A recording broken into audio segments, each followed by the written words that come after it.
यह वीडियो जरा गौर से सुनिएगा।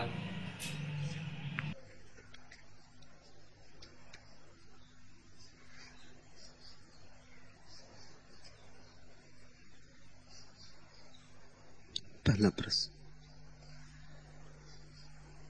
कल आपने कहा भक्ति सहज है इसलिए वैज्ञानिक है। सहज को वैज्ञानिक कहने का आपका आश्रय क्या है? कृपा करके कहिए। विज्ञान के बहुत अर्थ हैं। जो सर्वाधिक आधारभूत अर्थ है वह है स्वभाव की खोज, सहज की खोज।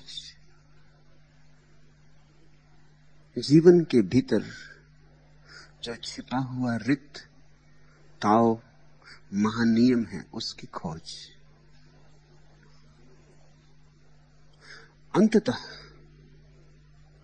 पदार्थ में ही जो छिपा है उसकी खोज नहीं, अंततः उसकी भी खोज जो चेतना में छिपा है। पदार्थ पर विज्ञान का प्रारंभ है, अंत नहीं। और जिस विज्ञान का अंत पदार्थ पर हो जाए वह अधूरा विज्ञान। और अधूरे सत्य असत्यों से भी ज्यादा खतरनाक होते हैं, क्योंकि वे सत्य जैसे प्रतीत होते हैं और सत्य नहीं होते। असत्य को तो पहचाना जा सकता है, आज नहीं कल समझ में आ जाएगा असत्य है, और समझ में आते ही छुटकारा हो जाएगा। आधा सत्य बड़ा खतरनाक होता है, उसमें सत्य की भ्रांति बनी ही रहती। और आधा सत्य सत्य होता नहीं, क्योंकि सत्य को खंडों में नहीं बांटा जा सकता। सत्य अविभाज्य है, अखंड है। होगा तो पूरा होगा, नहीं होगा तो बिल्कुल नहीं होगा। विज्ञान पदार्थ से शुरू होता है, लेकिन पदार्थ पर समाप्त नहीं हो सकता, नहीं होना चाहिए। जब पदार्थ के आधारभूत नियम जान लिए जाएंगे तो उसी जानने से चेतना की तरफ यात्रा अपने आप होती। इसलिए विज्ञान का जो सर्वाधिक नया कदम है वह मनोविज्ञान है। सबसे पुराना कदम है भौतिक शास्त्र, सबसे नया कदम है मनोविज्ञान। इसका अर्थ समझो। शुरू हुआ भूत से, पदार्थ से, अब यात्रा मन की हो गई शुरू। मन मध्य है, अंत नहीं। जिस दिन विज्ञान आत्मा की भी खोज में तल्लीन हो जाएगा उस दिन विज्ञान ने अपना शिखर छुआ, अपनी मंजिल पाई। अंततः पृथ्वी पर धर्म और विज्ञान जैसी दो चीजें नहीं रहेंगी, नहीं रहनी चाहिए। धर्म भी अधूरा है, धर्म की देह नहीं, धर्म प्रेत है, आत्मा आत्मा। आत्मा कहीं देखी, आत्मा कहीं अलग होती है, और कहीं आत्मा अलग मिल जाए तो प्राण कब जाएंगे, भूत का अनुभव होगा, प्रेत का अनुभव होगा। धर्म चूंकि आधा है इसलिए प्रेत जैसा है, रक्त मांस मज्जा की देह नहीं। और विज्ञान भी आधा है, वो मरी हुई लाश जैसा है, उसमें आत्मा नहीं। एक तरफ मरी हुई लाश है, एक तरफ प्रेतात्मा है। इन दोनों का जिस दिन मिलन होगा उस दिन जीवन फलेगा। अंतिम रूप से दुनिया में विज्ञान ही होगा, या उसे धर्म कहो, फिर तो नाम का ही भेद रह जाता है। विज्ञान शब्द भी बुरा नहीं है, ज्ञान से ही बनता है। विशेष ज्ञान अर्थात विज्ञान। जब ज्ञान गहराई ले लेता है तो विज्ञान हो जाता है। जब ज्ञान असली गहराई लेगा तो आत्मा और पदार्थ, प्रकृति और पुरुष, देह और आत्मा दोनों का संस्पर्श होगा। इसलिए मैं विज्ञान की परिभाषा करता हूं स्वभाव की खोज, सहज की खोज, आधारभूत रित नियम की खोज। इसी अर्थ में मैंने कहा भक्ति सहज है इसलिए वैज्ञानिक है। जिसको तुम वैराग्य कहते हो इतना सहज नहीं। क्योंकि वैराग्य में संसार का विरोध है, भक्ति में अविरोध है। जहां विरोध है वहां जटिलता होगी, जहां विरोध है वहां द्वेष होगा, जहां द्वेष है वहां अड़चन है, वहां संघर्ष है, वहां सरलता नहीं हो सकती, वहां सतत भीतर युद्ध छिड़ा रहेगा, वहां शांति नहीं हो सकती। विरागी त्यागी शांत होने की चेष्टा करता है, हो नहीं पाएगा, क्योंकि जिनसे वो लड़ रहा है, जिन तत्वों को समाहित नहीं कर रहा है, वे तत्व उससे बदला लेंगे, वे तत्व उसे ऐसे ही छोड़ नहीं देंगे, वे उसका पीछा करेंगे। भागो गुफाओं में, जिनसे तुम भागे हो उन्हें तुम गुफाओं में मौजूद पाओगे, जिससे भागोगे वह तुम्हारा पीछा करेगा, जिससे बचोगे बार बार सामने आ जाएगा। क्रोध से भागो और तुम्हारी पूरी जीवन ऊर्जा क्रोध से विकृत हो जाएगी। काम से भागो और तुम काम से भर जाओगे, तुम्हारा चित्त काम की ही मवाद से भर जाएगा। भागो मत, जागो, भागो मत, जियो, संसार को उसकी समग्रता में जियो। भक्ति भगोड़ापन नहीं सिखाती, भक्ति कहती है ये परमात्मा का संसार है, भागना क्यों, इसी में कहीं छिपा होगा। छिया छी खेल रहा है, जरा पर्दे उठाओ, यहीं कहीं उसे छिपा पाओगे। छिपा है वृक्षों में, पहाड़ों में, पर्वतों में, लोगों में, हर पर्दे के पीछे वही है। पर्दा उठाना आना चाहिए। प्रेम पर्दे को उठाने की कला है, जबरदस्ती की जरूरत नहीं। तुम्हारा किसी से प्रेम होता, उसका घूंघट तुम उठा सकते हो, जबरदस्ती की जरूरत नहीं। प्रेम ना हो तो घूंघट उठाना हिंसा होगी, प्रेम हो तो सम्मान होगा। जो लोग अस्तित्व को बिना प्रेम किए इसका घूंघट उठाना चाहते हैं, वे बलात्कार करना चाहते हैं। इसलिए मैंने बहुत बार कहा है कि तुम्हारा तथाकथित वैज्ञानिक अधूरा है और बलात्कारी है। वो प्रकृति को जबरदस्ती जानना चाहता है, वो प्रकृति के रहस्यों को संगीन की धार पर खोल लेना चाहता है। भक्त भी खोलता है रहस्यों को, तलवार लेकर नहीं, हाथ में वीणा लेकर। भक्त के लिए भी प्रकृति अपना पर्दा उठाती, लेकिन उसके नृत्य के कारण, उसके गीत के कारण, उसकी प्रीति के कारण। विज्ञान अधूरा रहेगा अगर तर्क ही उसका एकमात्र शास्त्र होगा। जिस दिन प्रीति भी उसके शास्त्र का अंग होगी, उस दिन विज्ञान पूर्ण होगा। उस दिन दुनिया के जीवन में बड़ा सूर्योदय होगा। उस दिन पूरब पश्चिम मिलेंगे, अभी नहीं मिल सकते। अभी पूरब आधे सत्य को पकड़े बैठा है धर्म, पश्चिम आधे सत्य को पकड़े बैठा है विज्ञान। अभी पूरब और पश्चिम का मिलन नहीं हो सकता है। पूरब पश्चिम उसी दिन मिलेंगे जिस दिन ये आधे सत्य हाथ से हट जाएंगे और पूरे सत्य को अंगीकार करने की क्षमता हमें होगी। पूरे सत्य को अंगीकार करने के लिए बड़ा दुस्साहस चाहिए। क्यों? आधा सत्य ज्यादा साहस नहीं मांगता। क्यों? क्योंकि पूरा सत्य विरोधाभासी होता है, वही अड़चन है। परमात्मा दिन भी है और रात भी, बस यही अड़चन है।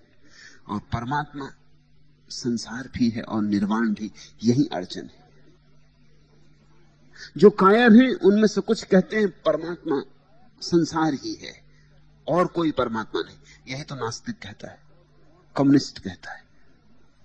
उसका कहना क्या? वो कहता बस यही जीवन सब कुछ है और कोई जीवन नहीं। तुम्हारा तथाकथित विरागी और ज्ञानी क्या कहता है? वो कहता है ये संसार माया है, झूठा है, परमात्मा सच है। नास्तिक कहता है परमात्मा झूठा है, संसार सच है। आस्तिक कहता है संसार झूठा है, परमात्मा सच है। दोनों की छाती बड़ी नहीं है। ये कहने की दोनों हिम्मत नहीं जुड़ा पाते कि दोनों सच है। सच तो यह है कि दोनों एक ही सत्य के दो पहलू। इसलिए विशाल हृदय चाहिए जो विरोधाभास को संभाल ले। छोटी छोटी बुद्धियां इसे नहीं समझ सकती। छोटी बुद्धि कह सकती संभोग सच है कि समाधि सच है। विराट हृदय ही कह सकता है संभोग समाधि दोनों सच है। वासना करुणा दोनों सच है। काम और राम दोनों सच है। एक ही सीढ़ी के पहलू है। काम की ही यात्रा राम तक होती है। पदार्थ ही शुद्ध होते होते होते होते परमात्मा हो जाता है। परमात्मा ही अशुद्ध होते होते होते पदार्थ हो जाता है। संसार परमात्मा का अशुद्ध रूप है बस।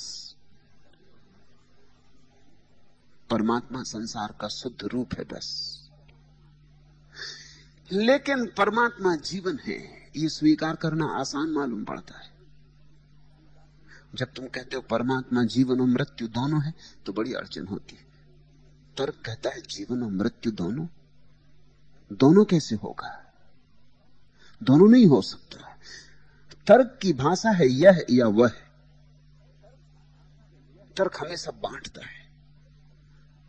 तर्क कहता है परमात्मा या तो पुरुष होगा या स्त्री होगा। जो परमात्मा को पुरुष मानते हैं वो उसको स्त्री नहीं मान सकते। जो इसको स्त्री मानते हैं वो पुरुष नहीं मान सकते, क्योंकि तर्क कहता है दोनों कैसे होगा। तुमने अर्धनारीश्वर की प्रतिमा देखी? वो भक्तों ने खोजी, वो प्रेमियों ने खोजी, जिन्होंने कहा परमात्मा दोनों, आधा स्त्री आधा पुरुष। तुमने प्रतिमा देखी भी हो तो भी तुमने अंगीकार नहीं की है। भीतर से तो होते रहता है ये कैसे होगा, आधा पुरुष आधा स्त्री, एक अंग स्त्री का एक अंग पुरुष का, ये कैसे होगा? ये तो बड़ा बेबूझ मालूम पड़ती बात। ये तो पहेली हो गई। या तो पुरुष या तो स्त्री, इधर आर तर्क की भाषा है। यह या वह, चुन लो। चुनाव तर्क की भाषा है, प्रीति की भाषा अचुनाव है। उस अचुनाव को ही मैं परम विज्ञान कहता हूं।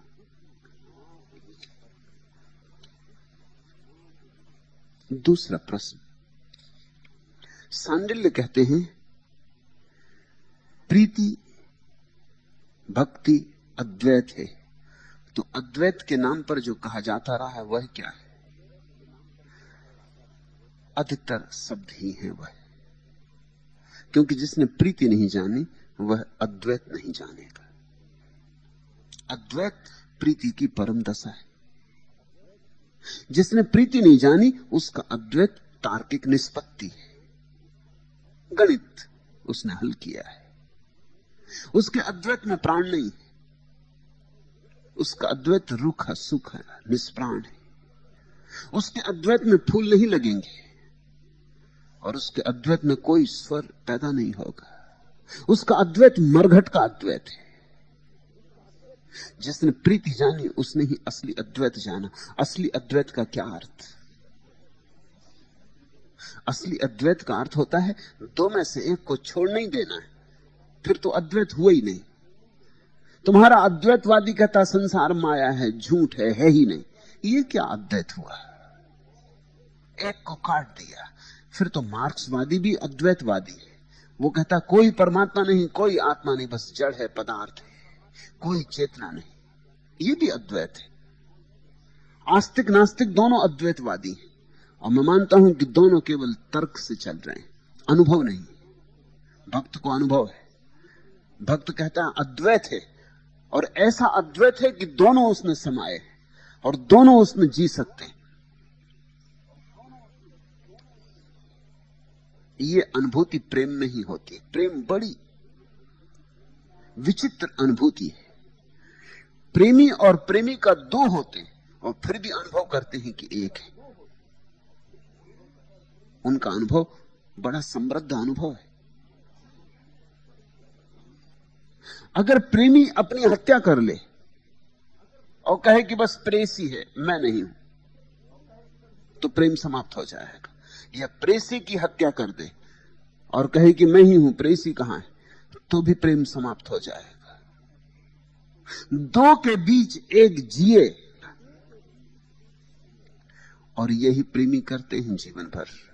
तुम्हारे तथाकथित प्रेमी इसी कोशिश में लगे रहते हैं। पति कोशिश में रहता है पत्नी मिट जाए, पत्नी की कोई आवाज ना हो, उसका कोई स्वर ना हो, वो मेरी अनुगामिनी हो, मेरी छाया हो, मैं जहां जाऊं वहां छाया की तरह मेरे पीछे जाए। पति चाहता है पत्नी की कोई स्वतंत्रता ना हो, पत्नी दासी हो, मैं स्वामी, पत्नी दासी। ये प्रेम की हत्या शुरू हो गई। प्रेम तो दोनों के जीते जी ही हो सकता है, दोनों परिपूर्ण स्वतंत्रता में हो, और फिर भी दोनों के हृदय अनुभव करते हो कि हम एक हैं। एकता अनुभव हो। पत्नी भी यही कोशिश करती कि पति को मिटा डाले। दोनों की कोशिश अलग अलग ढंग की होती है, क्योंकि दोनों के मनोविज्ञान अलग होते हैं। पति के ढंग जरा स्थूल होते हैं, मारपीट कर देगा। पत्नी के ढंग जरा सूक्ष्म होते, जरूरत पड़ेगी तो अपने को ही मारपीट लेगी, मगर चेष्टा दोनों की एक ही है। पत्नी जरा परोक्ष ढंग से पति को अपने कब्जे में लेना चाहती।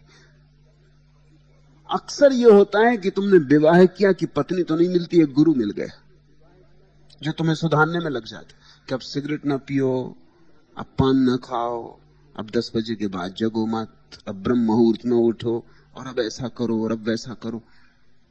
पत्नियां अक्सर अपना जीवन इसी में नष्ट करती हैं कि पति को कैसे सुधार लें, लेकिन सुधारने के पीछे जो आकांक्षा है वह मालकियत की है।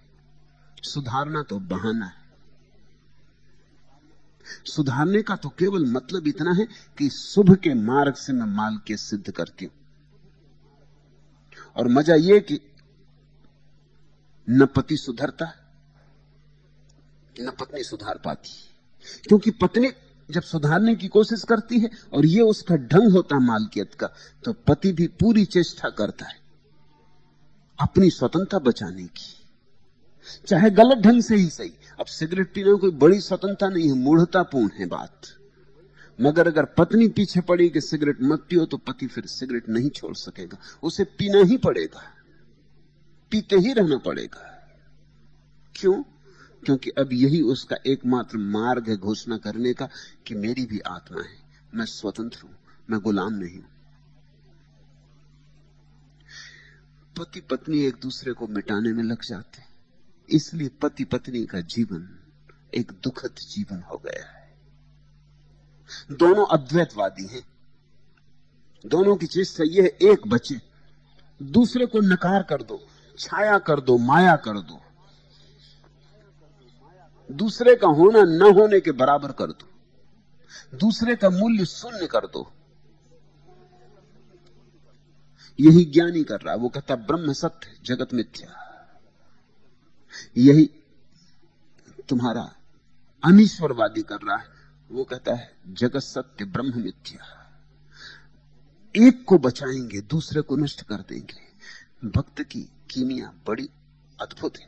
भक्ति कहता है दोनों को मिटाने की जरूरत ही नहीं है, दोनों जुड़ जाएं, आलिंगन में बंध जाएं, दोनों के हृदय एक साथ धड़क सकते हैं। मालकियत का सवाल क्या है? दोनों की धड़कन इतनी एक साथ हो सकती है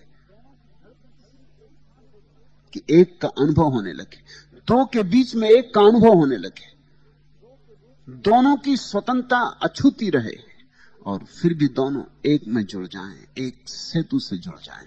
नदी के दो किनारे एक सेतु से जैसे जुड़ जाते, ऐसे ही असली प्रेमी दो रहते फिर भी जुड़ जाते, अलग अलग रहते हो फिर भी एक हो जाते। इसलिए भक्ति में वैविध्य है और भक्ति में समृद्धि है। एक को मार के जो एकता बचती है, वो एकता कुछ बड़ी एकता नहीं, क्योंकि वो दूसरे से डरी हुई एकता है, दूसरे की मौजूदगी में नहीं हो सकती थी। भक्त कहता है संसार भी सत्य है, परमात्मा भी सत्य है, सृष्टा भी सत्य, उसकी सृष्टि भी सत्य, दोनों सत्य है। यही सांडिल्य ने कहा, मिथ्या मत कहो संसार को, उस परम सत्य से मिथ्या का आविर्भाव कैसे होगा? उस सत्य से जो जन्मा है वह भी सत्य ही होगा। सागर से जो लहर जन्मती है वो उतनी ही सत्य जितना सागर। सागर की ही लहर है, असत्य कैसे होगी? भक्त की झांकी बड़ी है। भक्त कहता है दोनों को संभालेंगे, दोनों में से किसी को मिटाने की जरूरत नहीं। मिटाते ही जीवन एक रस हो जाएगा। इसलिए तुम तथाकथित अद्वैतवादी और ज्ञानी के चेहरे पर आनंद का भाव नहीं देखोगे। भक्त के चेहरे पर एक कौमल्य, एक प्रसाद, एक आनंद, एक अनुग्रह का भाव मिलेगा। भक्त नाचता मिलेगा, ज्ञानी सिकड़ा हुआ, भक्त फैला हुआ मिलेगा। भक्त को कोई अड़चन ही नहीं है, भक्त को सर्व स्वीकार है।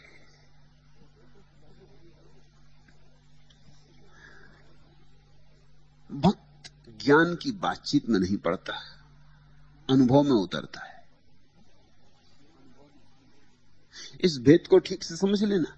तुम बैठ के विचार करो, तर्क करो, कुछ निष्पत्तियां ले लो, दर्शन शास्त्र निर्मित कर लो, यह एक बात। और तुम जीवन में उतरो, छलांग लगाओ, डुबकी मारो और वहां जानो। कबीर ने कहा, ढाई आखर प्रेम का, पढ़े सो पंडित हो। ये अलग ही पाठशाला है, जीवन की, अस्तित्व की असली पाठशाला है। डूबा हुआ हूं सर से कदम तक बहार में, न छेड़ उनके तस्वर में ए बहार मुझे, कि बुए गुल भी इस वक्त नागवार मुझे। जो डूब जाता उसके आनंद में, उसके चारों तरफ बहार ही बहार हो जाती, वसंत ही वसंत हो जाता है। पतझड़ में भी उसे वसंत दिखाई पड़ता है। डूबा हुआ हूं सर से कदम तक बहार में, न छेड़ उनके तस्वर में ए बहार मुझे। बहार की भी चिंता नहीं है अब, बहार आए कि ना आए। बहार बाहर ना भी आए तो चलेगा, बहार भीतर आ गई। अब तो भक्त जहां रहता है वहां बहार है। तुमने सुना होगा कि भक्त स्वर्ग जाता है, गलत सुना। भक्त जहां जाता है वहां स्वर्ग होता है। नरक में फेंक दो भक्त को, तुम उसे नरक नहीं पहुंचा पाओगे। तुम भेजोगे नरक, वो पहुंच जाएगा स्वर्ग। नरक में भी स्वर्ग बसा लेगा। ज्ञानी को तुम स्वर्ग भी भेज दो तो शायद ही स्वर्ग पहुंचे। सुना नहीं कभी कि कोई पंडित, कोई ज्ञानी स्वर्ग पहुंचा हो। वो जहां जाएगा वहीं अपना तर्क जाल ले जाएगा, वो जहां जाएगा वहीं अपने शब्दों से दबा हुआ पहुंचेगा, वो जहां जाएगा अपनी पोथियां ले जाएगा। उसके पास वही शब्दों की मुर्दा दुनिया बसी रहेगी।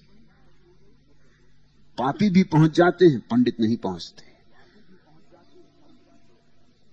पापी विनम्र होते हैं, पंडित अहंकारी होते हैं।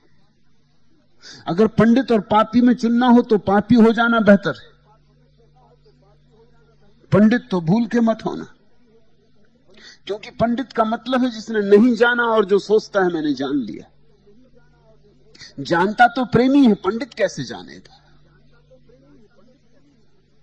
प्रेमी होना तो ही अनुभव करोगे अद्वैत क्या है, धन्य हो जाओगे अनुभव से। विचार से कोई धन्य नहीं होता। तुम जानते हो जीवन के सामान्य क्रम में कितना ही सोचो मिष्ठान सुस्वादु भोजन, उससे पेट नहीं भरता। प्यास लगी हो और तुम्हें जल का पूरा शास्त्र आता हो, तुम्हें जल का पूरा विज्ञान आता हो, तुम्हें मालूम हो कि जल यानी H2O कि ऑक्सीजन और उदजन से मिलकर बनता है, कि उदजन के 2 हिस्से और ऑक्सीजन का 1 हिस्सा और जल बनता है। लिखते रहो किताबों पर। मैं एक घर में मेहमान था, पूरा घर पोथियों से भरा था। मैंने पूछा, बड़ी लाइब्रेरी है, क्या क्या इस लाइब्रेरी में? घर के मालिक ने कहा, ये लाइब्रेरी नहीं है, उसमें कापियों पर राम राम राम राम लिखता, जिंदगी भर हो गई लिखते। मेरे पिता भी यही करते थे, बड़े धार्मिक पुरुष थे। तो घर में सारी किताबें इकट्ठी हो गई, बस काम ही यही है, राम राम लिखते रहते। मैंने कहा ये ऐसी फिजूल है जैसे किसी को प्यास लगी हो, वो किताब पे लिखे H2O H2O H2O, जल का सूत्र लिखता रहे लिखता रहे लिखता रहे। इससे प्यास नहीं बुझेगी। न तुम्हारे पिता धार्मिक थे, न तुम धार्मिक हो। धर्म का किताब में राम राम लिखने से क्या संबंध होगा? हृदय में अनुगूंज होनी चाहिए, प्राणों के प्राण में उसकी आभा प्रकट होनी चाहिए। मैंने उनसे पूछा तुम्हें राम का अनुभव हुआ? उन्होंने कहा अनुभव ही हो जाता तो मैं ये पोथियां क्यों लिखता? अनुभव करने के लिए लिख रहा हूं। इसके लिखने से कैसे अनुभव होगा? इतना समय गंवाया, अब और ना गंवाओ, इन पोथियों को आग लगाओ। इतना लिख चुके, इससे नहीं हुआ, इतना ही और लिख डालोगे तब भी नहीं होगा। लिखने से क्या संबंध हो सकता है? जीवन में अनुभव होते हैं, अनुभव से भक्त धन्य हो जाता है। वह घड़ी जल्दी आ जाती भक्त के जीवन में जब वो कहता है, गुंजार करता है, धन्यो अहम, मैं धन्य हूं। बाहर ही बहारों से घेर लेती। परसों राधा मुझे मिलने आई, उससे मैंने पूछा कैसी है राधा? वो कहती बाहर ही बाहर है। अच्छा लगा मुझे उसका वचन। प्रेम जगे तो बाहर ही बाहर है।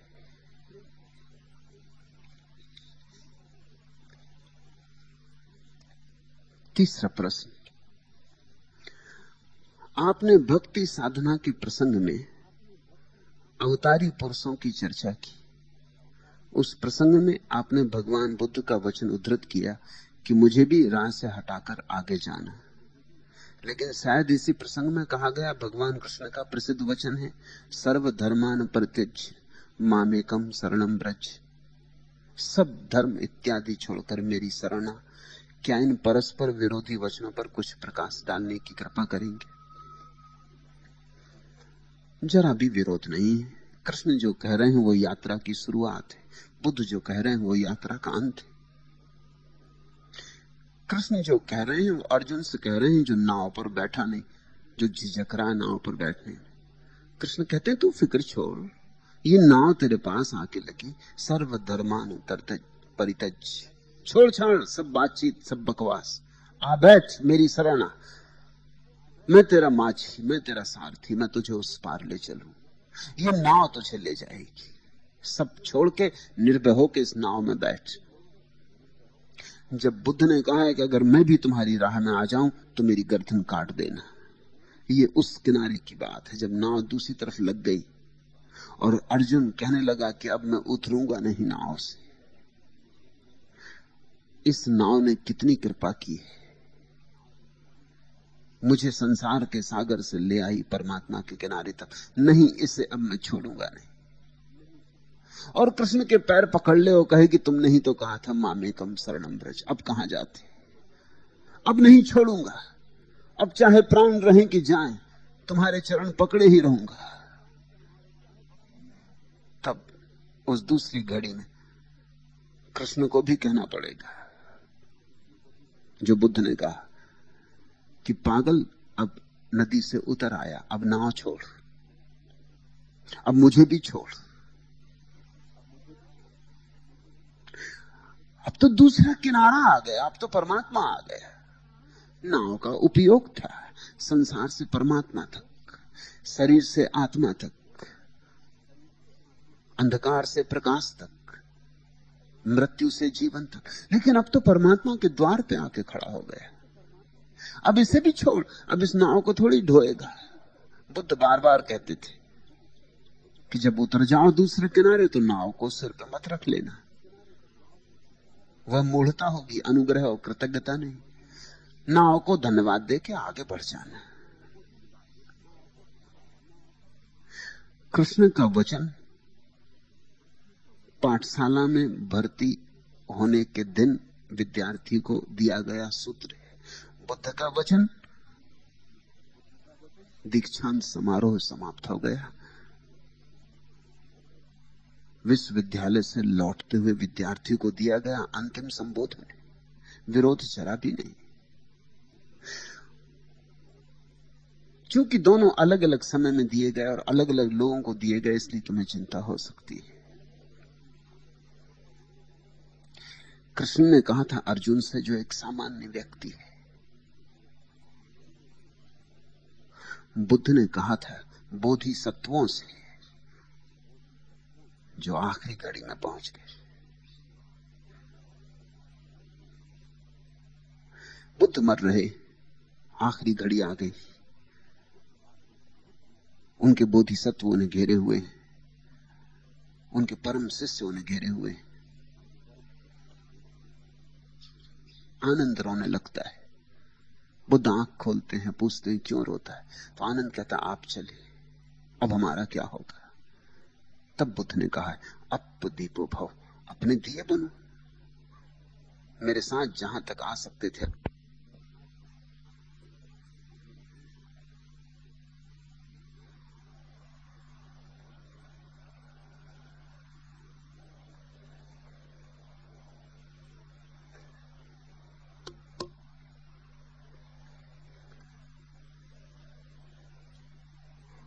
बुद्ध का वचन और कृष्ण का वचन एक ही यात्रा के दो छोर हैं, विरोध जरा भी नहीं। जैसे तुम सीढ़ी चढ़ते हो और मैं तुमसे कहूं बिना सीढ़ी पे चढ़े तुम छत तक न पहुंचोगे, और फिर तुम सीढ़ी के अंतिम सोपान पे जाके अटक जाओ और तुम कहो अब मैं सीढ़ी नहीं छोड़ूंगा क्योंकि इसी सीढ़ी ने मुझे इस ऊंचाई तक लाया, तो मैं तुमसे कहूंगा कि अब सीढ़ी छोड़ो, नहीं तो छत पे न पहुंच सकोगे। क्या मेरे बातों में विरोध होगा? दोनों में कुछ विरोधाभास है। सीढ़ी चढ़ाने के लिए कहा था चढ़ो, छत पे नहीं पहुंचोगे। अब कहता हूं सीढ़ी छोड़ो, नहीं तो छत पे नहीं पहुंचोगे। विधियां पकड़नी होती, एक दिन छोड़ देनी होती। रास्तों पे चलना होता है, एक दिन रास्तों को नमस्कार कर लेनी होती। परमात्मा में प्रवेश के पहले तुमने जो भी किया था, जो भी सोचा था, जो भी साधन विधि विधान अनुशासन अपने जीवन में आरोपित किए थे, सबको तिलांजलि दे देनी होती। परमात्मा में प्रवेश के क्षण में न तो कोई विधि पास होनी चाहिए, न कोई मंत्र, न कोई तंत्र।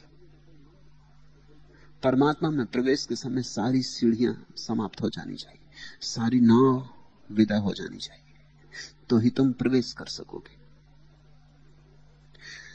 वचनों में भेद है क्योंकि अर्जुन और आनंद में भेद है। अर्जुन अभी चलने को ही तैयार नहीं, अभी वो ठिठक ही रहा है। आनंद चल चुका है अंत तक, आखिरी घड़ी आ गई। और तुम्हें पता है बुद्ध के मरने के 24 घंटे के भीतर आनंद परम ज्ञान को उपलब्ध हो गया, तो आखिरी घड़ी में था, बिल्कुल आखिरी घड़ी में था। उतनी सी बाधा बची थी, बस थोड़ी सी बाधा बची थी कि बुद्ध से जो लगाव था, जो आसक्ति थी, वही अटका रही थी। सब आसक्तियां टूट गई थी। न धन से कुछ रस था, न पद से कुछ रस था, न मित्रों में कोई रस था। सारे रस जा चुके थे। सारे रसों में एक ही रस व्याप्त हो गया था, ये सद्गुरु का रस। ये सद्गुरु के चरणों को पकड़ लेने की आसक्ति गहन हो गई थी, ये मोह प्रबल हो गया था।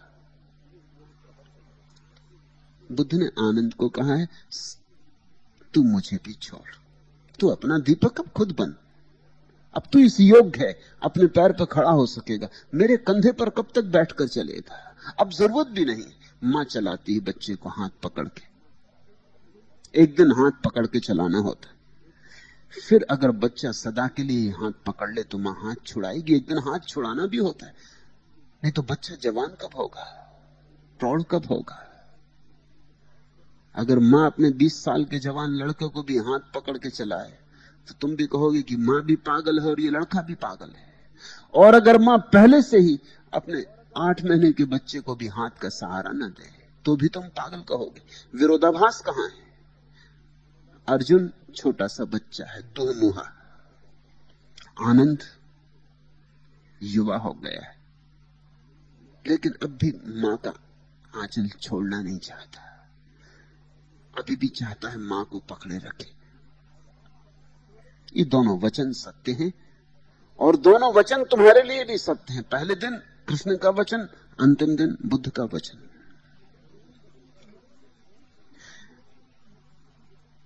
इसमें विरोधाभास मत देखना।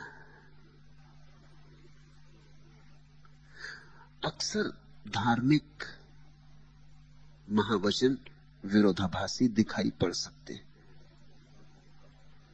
क्योंकि धर्म एक बड़ा रहस्यपूर्ण जगत है, तर्कातीत। उल्टी ही चाल चलते हैं दीवान गाने इश्क, करते हैं बंद आंखों को दीदार के लिए। जब देखना हो परमात्मा को तो आंख बंद करनी होती है। तुम कहोगे ये क्या उल्टी बात, आदमी आंख खोल कर देखता है, आंख बंद करके देखने का क्या मतलब? मगर यही है हाल। असली को देखना हो तो आंख बंद करनी पड़ती है, क्षुद्र को ही देखते रहना हो तो आंख खुले भी चल जाता है। आंख खोल के भी देखा जाता है और आंख बंद करके भी देखा जाता है। जो खुली आंख से दिखता है वो सपना है, और जो बंद आंख से दिखता है वही सत्य है। कबीर का प्रसिद्ध वचन है, भला हुआ हर बिसरियो सर से टली बलाए, जैसे थे वैसे भय अब कछु कहा न जाए। बड़ा अद्भुत वचन, ठीक बुद्ध का वचन है। भला हुआ हर बिसरियो, झंझट मिटी है, हरि भी मिटे और भूले ये झंझट भी मिटी। भला हुआ हर बिसरियो सर से टली बला है। तुम चौंकोगे थोड़ा कि हरि और सर की बला है।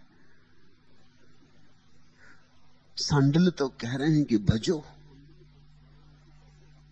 हरि नाम संकीर्तन, डूबो। कबीर का दिमाग खराब हुआ है।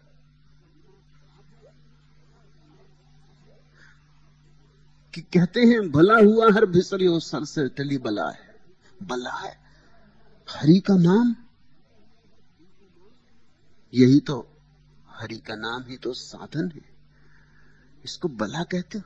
एक दिन बला हो जाती। जो विधि एक दिन सहयोगी होती है वही विधि एक दिन बाधक हो जाती।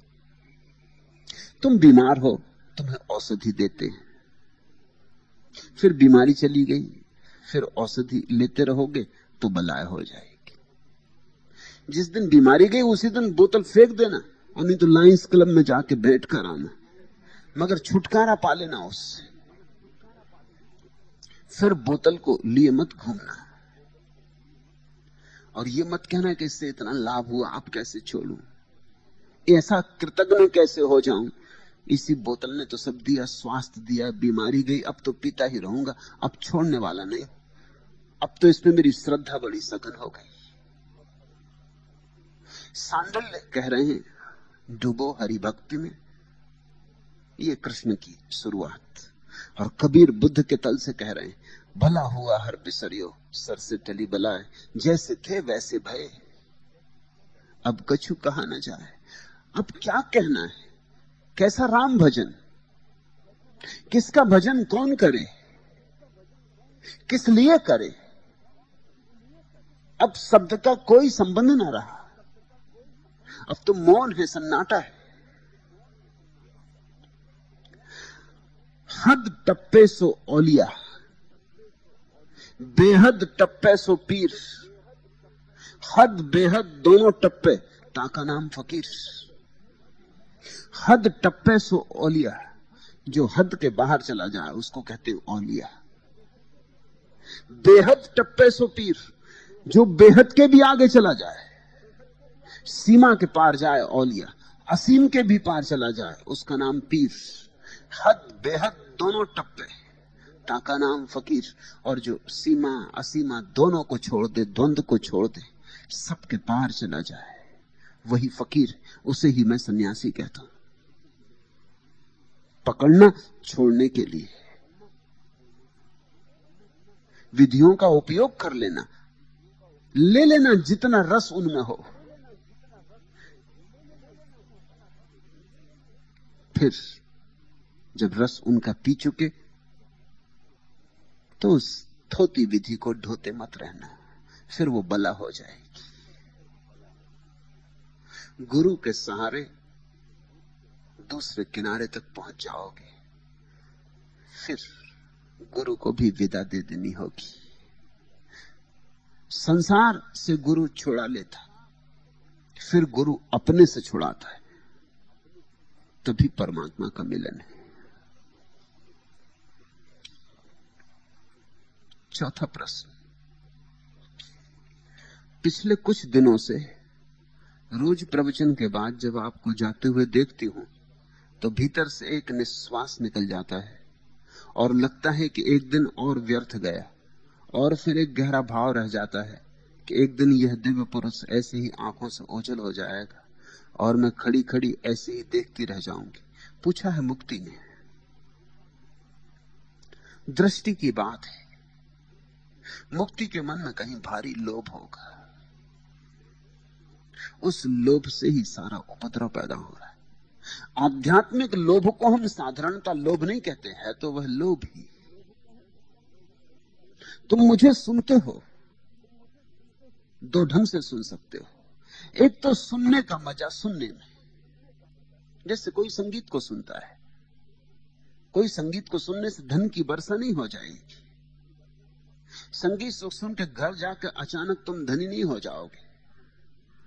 संगीत को सुनने में ही संगीत का धन है। संगीत के सुनने में ही छिपा हुआ आनंद है। लेकिन अगर कोई संगीत सुनने गया इस हिसाब से कि इससे कुछ लाभ होगा, तो बेचैनी होगी। जब संगीत बंद होगा और आखिरी ध्वनि प्रध्वनित होकर विदा हो जाएगी, तब तुम्हें लगेगा कि आज का दिन और व्यर्थ गया, आज भी नहीं हुआ, आज भी जो धन मिलना था नहीं मिला। लेकिन जो संगीत के ही आनंद के लिए संगीत को सुन रहा है, उसे मिल गया। उसके पार पाने को कुछ था भी नहीं। यहां मुझे सुनने वाले भी दो तरह के लोग हैं। एक जिन्हें यहां होने में रस है, जो मेरे पास बैठे, ये थोड़ी गुफ्तगू चली जिनसे, थोड़ी बातचीत हुई, थोड़ा लेन देन हुआ, थोड़ा आदान प्रदान हुआ, ये सत्संग रहा, ये संगीत जमा। मेरे उनके बीच ऊर्जा नाची, मेरे उनके बीच तरंगें बही, मेरे उनके हृदय थोड़ी देर के लिए सांस साथ धड़के। मेरी श्वास उनकी सांस से मिली, उनकी श्वास मेरी श्वास से मिली। उन्होंने थोड़ी देर मुझे पिया, मेरा रस पिया। उन्होंने थोड़ी देर मुझे अपने हृदय में जगह दी, अपनी आत्मा में समाया। बस ये उनका आनंद है। उनके मन में ये भाव होगा तो आज फिर घटा, वे धन्य भाव से भर के जाएंगे। दूसरा व्यक्ति है जो यहां बैठा है, सोच रहा है कि कब समाधि लग जाए, कब परमात्मा मिल जाए, कब मोक्ष मिल जाए। वो सुन नहीं रहा है, उसकी नजर मोक्ष पे अटकी। वो सोच रहा है समाधि आती कि नहीं, इधर उधर देख रहा है कि अभी तक आई नहीं, मेरी समाधि नहीं आई। ये दूसरे आदमी के आंख से आंसू बह रहे हैं, शायद इसकी आ गई, मेरी अभी नहीं आई। वो बार बार टटोल रहा है कि कब आती कब आती, कहीं कोई पग ध्वनि नहीं सुनाई पड़ती। और इस समाधि की चिंता में वो मुझे चूका जा रहा है। इस लोभ में वो ध्यानस्थ हो सकता था मेरे साथ, वो अवसर चूका जा रहा है। तो जब मैं उठूंगा और चला जाऊंगा तो स्वभावतः लगेगा कि आज का दिन और बेकार गया। तुम पे निर्भर है, मुझ पे निर्भर नहीं। चाहो तो आज के दिन को सार्थक जाने दो, चाहो तो व्यर्थ। लोभ छोड़ो, लोभ की दृष्टि सदा उपद्रव ले आती। लोभ के कारण तुम्हारी जो व्याख्या होती, वह व्याख्या दुख से भर जाती। और हमारी व्याख्याएं बड़ी महत्वपूर्ण है।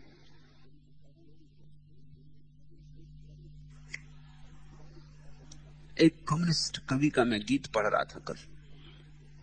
उसका मित्र उसे ताजमहल देखने ले गया। पूर्णिमा की, शरद पूर्णिमा की रात होगी, लेकिन ताजमहल देख के कम्युनिस्ट कवि को जो विचार उठे वो सुनने जैसे। दोस्त, मैं देख चुका ताजमहल, वापस चल। मरमरी मरमरी फूलों से उबरता हीरा, चांद की आंच में दहके हुए सीमी मीनार, जहने शायर से यह करता हुआ चश्मक पैहम, एक मलिका का जिया पोसो फजाताप मजार, खुद ब खुद फिर गए नजरों में बा अंदाजे सवाल। वह जो रस्तों पर पड़े रहते हैं लाशों की तरह, खुश्क होकर जो सिमट जाते हैं बेरस आसाब, धूप में खोपड़ियां बजती हैं ताशों की तरह, दोस्त मैं देख चुका ताजमहल वापस चल। यह धड़कता हुआ गुंबद में दिले शाहजहां, यह दरो बाम पे हंसता हुआ मलिका का सबाब, जगमगाता है हर एक तह से मजाके तफरीक, और तारीख उड़ाती है मोहब्बत की नकाब। चांदनी और यह महल आलमे हैरत की कसम, दूध की नहर में जैसे उबाल आ जाए, ऐसे सयाह की नजरों में छुपे क्या यह समा, जिसको फरात की किस्मत का ख्याल आ जाए। दोस्त मैं देख चुका ताजमहल वापस चल। यह दमकती हुई चौखट, यह तिलापोस कलश, इन्हीं जलमों ने दिया कब्र परस्ती को रिवाज। माहो अंजुम भी हुए जाते हैं मजबूर सजूद, वाह आराम गए मल गए माबूद मिजाज। दीदनी कसर नहीं दीदनी तकसीम है यह, रुए हस्ती पे धुआं कब्र पे रक्से अनवार, फैल जाए इसी रोजे का जो सिमटा दामन, कितने जानदार जनाजों को भी मिल जाए मजार। दोस्त मैं देख चुका ताजमहल वापस चल। ताजमहल भी देखोगे तो उतना ही देख पाओगे जितनी तुम्हारी व्याख्या होगी। गुरजेफ का शिष्य ऑस्टिन्स की ताजमहल देखने आया और उसने जो वचन लिखे उस रात अपनी डायरी में वो अद्भुत है। उसने लिखा कि ताजमहल ऐसे जैसे पत्थर में उपनिषद,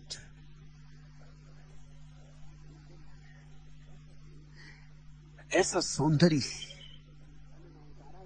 इसके पहले ना उतारा गया था कभी और न फिर उतारा जा सका, और कभी उतारा जा सकेगा इसमें भी संदेह है। ताजमहल में उसे उपनिषद के सूत्रों का सौंदर्य दिखाई पड़ा। जैसे ताजमहल कुछ है जो आकाश से उतारी गई घटना है इस पृथ्वी पर, कुछ है जो अरूप की तरफ इशारा करती। ताजमहल बनाया सूफियों ने, बनवाया शाहजहां ने, बनाया सूफियों ने।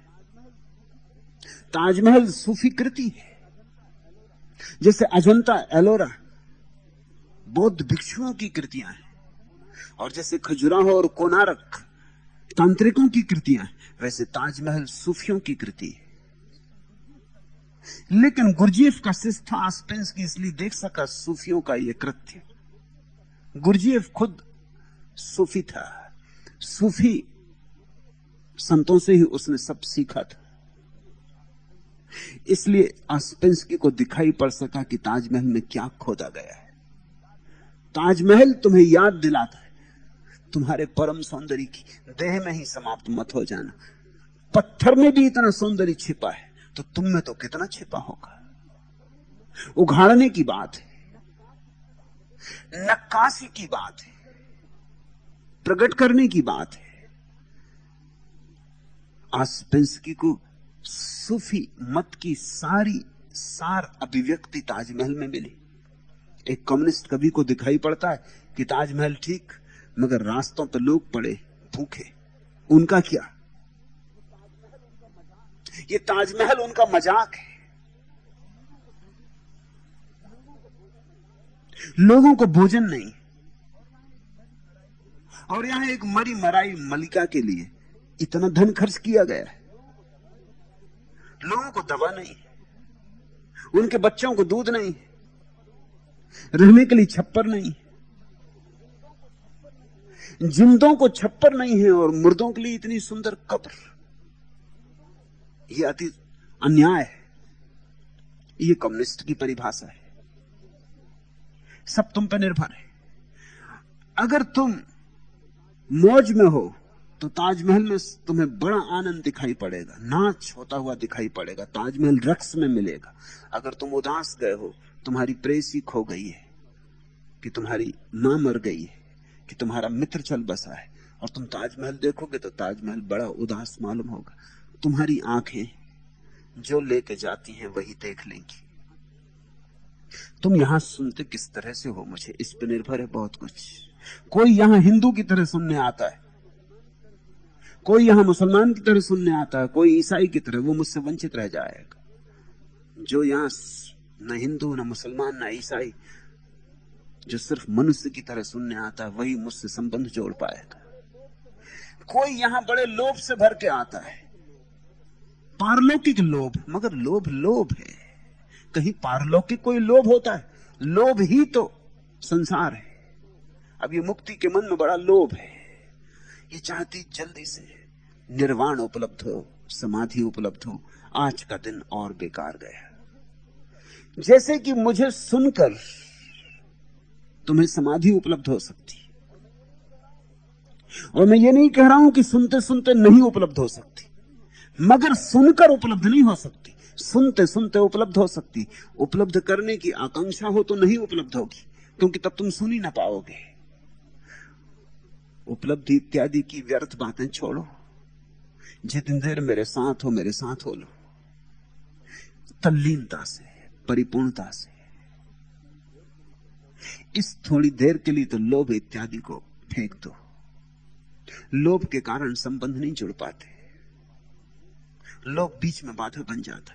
लोभ और प्रेम विपरीत चीजें हैं।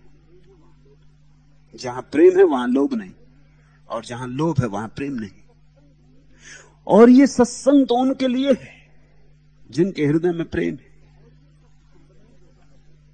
तो संबंध नहीं जुड़ पाता। मुक्ति बैठी बैठी सोचती रहती होगी कि आधा घंटा गया, घंटा गया, ये 90 मिनट पूरे हो गए, आज भी नहीं हुआ, एक दिन और गया। ऐसे रोज रोज दिन जाते हैं, फिर धीरे धीरे हताशा गहन हो जाएगी कि ऐसे तो कितने दिन चले गए, ऐसे ही और दिन भी जाएंगे।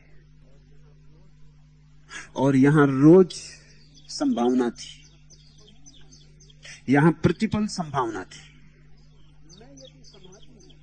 मैं यदि समाधि हूं तो मुझे सुनते, मुझे देखते, मेरे पास बैठते समाधि फलित हो सकती। समाधि का मतलब क्या होता है? समाधान। समाधि का मतलब क्या होता है? कुछ आकाश से कुछ उतरेगा तुम्हारे भीतर? नहीं, जब तुम्हारी जीवन चेतना संगीतपूर्ण हो जाती तभी समाधि। जहां तुम तल्लीन हो गए वहीं समाधि। लेकिन लोभ तल्लीन ना होने देगा। लोभ भविष्य में भटकाए रखता है। लोभ कहता है होने वाला है, होने वाला है, जबकि यहां हो रहा है। तुम्हारा मन वर्तमान में नहीं रहता तो चूक होगी। तुम्हारा मन भविष्य में भटकेगा तो मुक्ति ठीक ही कहती है। ऐसा रोज ही रोज होता रहेगा। ये तुम पर निर्भर है। इस प्रश्न को गौर से समझना, क्योंकि ये मुक्ति का ही नहीं, औरों का भी होगा। मुक्ति को मैंने नाम ही मुक्ति इसलिए दिया है कि उसके भीतर मोक्ष की बड़ी भयंकर अभीप्सा है, और वही अभीप्सा बाधा बन रही है। पिछले कुछ दिनों से रोज प्रवचन के बाद जब आपको जाते हुए देखती हूं तो भीतर से एक निश्वास निकल जाता है। यह निश्वास आनंद का भी हो सकता है कि एक दिन और साथ रहने मिला, कि एक दिन और साथ जुड़ा, कि एक दिन और आनंद बरसा, कि एक दिन और शांति घनी हुई। यह निश्वास आनंद का भी हो सकता है, धन्यो अहम। यह निश्वास विषाद का भी हो सकता है कि अरे आज फिर नहीं हुआ। ऐसा समझो कि कोई तुमसे कहता है कि मैं नदी पर तैरने जाता हूं। मुझे तैरने का शौक था। 2-4 घंटे अगर रोज मैं नदी में न जाऊं तो मुझे चैन नहीं पड़ती थी। मुझे नदी ने इतना आनंद दिया कि जो मुझे मिल जाता उसी को मैं कहता कि आओ। लोग मुझे इतने प्रफुल्लित, इतने आनंदित देखते तो वो भी लोभ में चले जाते कि शायद कुछ ना कुछ होता होगा। मेरी बातों में आके 4 बजे सुबह उठाते कि चलो देखें, एक दफा तो देखें। लेकिन वहां उन्हें कुछ भी ना मिलता, और नींद हराम हुई सो अलग। सुबह मजे से सोते वो भी गया, और तैरने में क्या रखा है? और ठंडी सुबह और नदी का ठंडा जल, और वे ठिठुरते और वो कहते कि आनंद तो कुछ मालूम नहीं पड़ रहा, और आप कहते थे बड़ा आनंद मिलता है। तब धीरे धीरे मुझे समझ में आया कि भूल कहां हो रही।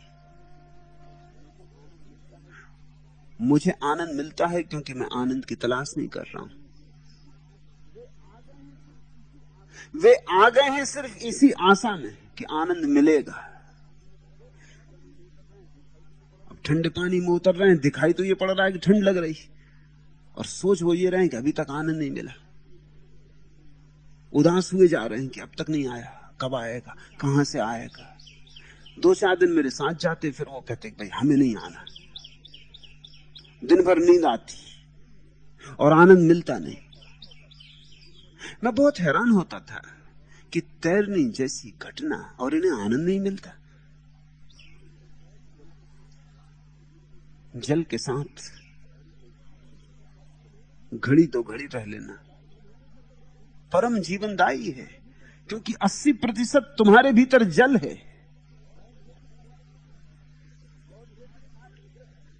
और जैसे तुम्हारे भीतर 80% जल है, जब जल के साथ तुम्हारे भीतर का जल मिलता है तो बड़ी तरंगें उठती।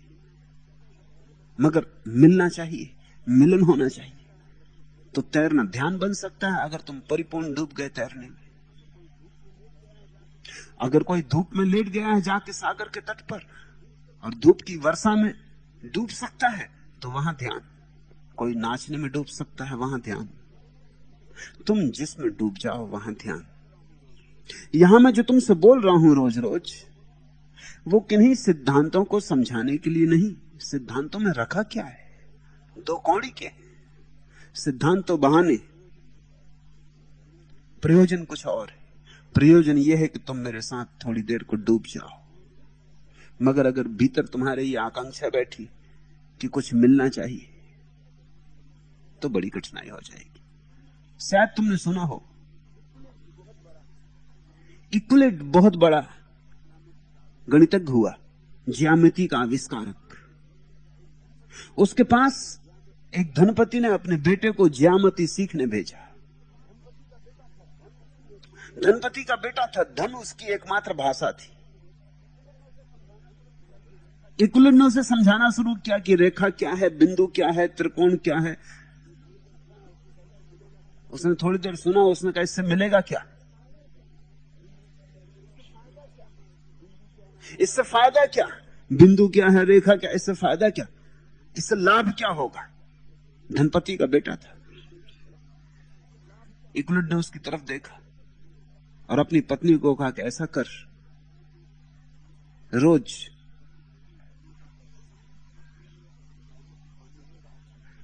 ज्यामिति पढ़ने के बाद जब ये युवक जाने लगे तो इसे 5 सिक्के दे दिया कर। युवक बड़ा खुश हुआ कि तो बड़ा मजा है, बिंदु क्या, रेखा क्या, इसको पढ़ने सीखने में 5 सिक्के भी मिलते। लेकिन उसने इस बात को न देखा कि भयंकर मजाक किया है यूक्लिड ने। जब उसके बाप को, धनपति को पता चला तो उसने सिर ठोक लिया। उसने अपने बेटे को कहा, ना समझ, यूक्लिड जैसा गणितज्ञ समझाने को मिला हो और तू उससे गणित तो नहीं समझ रहा है, उल्टे 5 रुपए उससे लेके घर आ जाता है। तू मूढ़ है।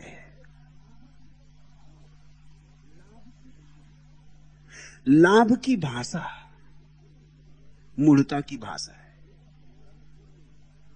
लेकिन तुम्हारा कसूर नहीं, तुम्हारे तथाकथित महात्मा, पंडित, पुजारी यही तुम्हें समझा रहे हैं कि संसार में भी लाभ होता है, ये भी लाभ है, और परमात्मा में भी लाभ होता है। ध्यान लाभ करो, पुण्य लाभ करो, मोक्ष लाभ करो, मगर लाभ की भाषा नहीं छूटती। मैं तुमसे कह दूं इस बात को फिर से कि जब तक लाभ की भाषा है तब तक समाधि अनुभव नहीं होगी।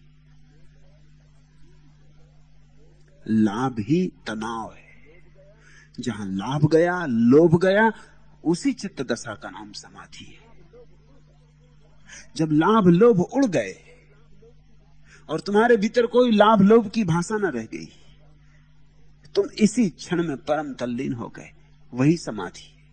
समाधि यानी तल्लीनता, समाधि यानी तन्मयता। तो मुक्ति कहती निश्वास निकल जाता है और लगता है एक दिन और व्यर्थ गया। और फिर एक गहरा भाव रह जाता है कि एक दिन यह दिव्य पुरुष ऐसे ही आंखों से ओझल हो जाएगा और मैं खड़ी खड़ी ऐसे ही देखती रह जाऊंगी। अगर लाभ रहा, लोभ रहा, तो यह होने वाला है, आज नहीं कल मुझे विदा लेनी ही होगी। और तब तुम सोचोगे कि जिंदगी व्यर्थ गई, पूरा जीवन व्यर्थ गया, जबकि हर पल समाधि घट सकती थी।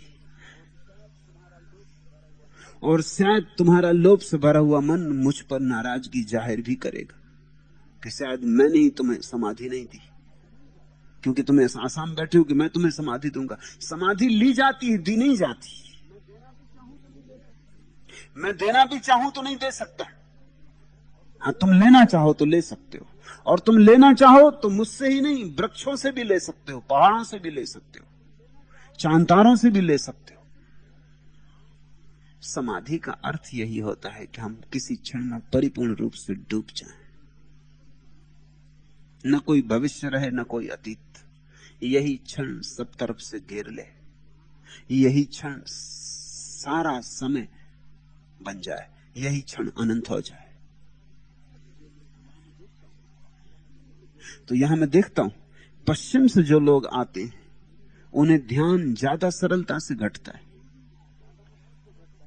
पूर्वी को ज्यादा मुश्किल से घटता होना चाहिए उल्टा। पूर्वी व्यक्ति को, कम से कम भारतीयों को, ध्यान जल्दी घटना चाहिए। हजारों साल से ध्यान की चर्चा यहां चलती रही, लेकिन उसी से अड़चन हो रही। पश्चिम से जो आदमी आता है उसे ध्यान के संबंध में कुछ हिसाब किताब नहीं, उसे पता ही नहीं कि ध्यान क्या है, इसलिए लोभ भी नहीं, पाने की कोई प्रबल आकांक्षा भी नहीं। अगर मैं उससे नाचने को कहता हूं तो नाचने में डूब जाता है, क्योंकि आंख के किनारे से देखता नहीं रहता अभी ध्यान घटा कि नहीं घटा। भारतीय आता है, वो कहता 2 दिन हो गए नाचते, अभी तक ध्यान नहीं घटा। 3 दिन हो गए ध्यान करते, अभी तक ध्यान नहीं घटा।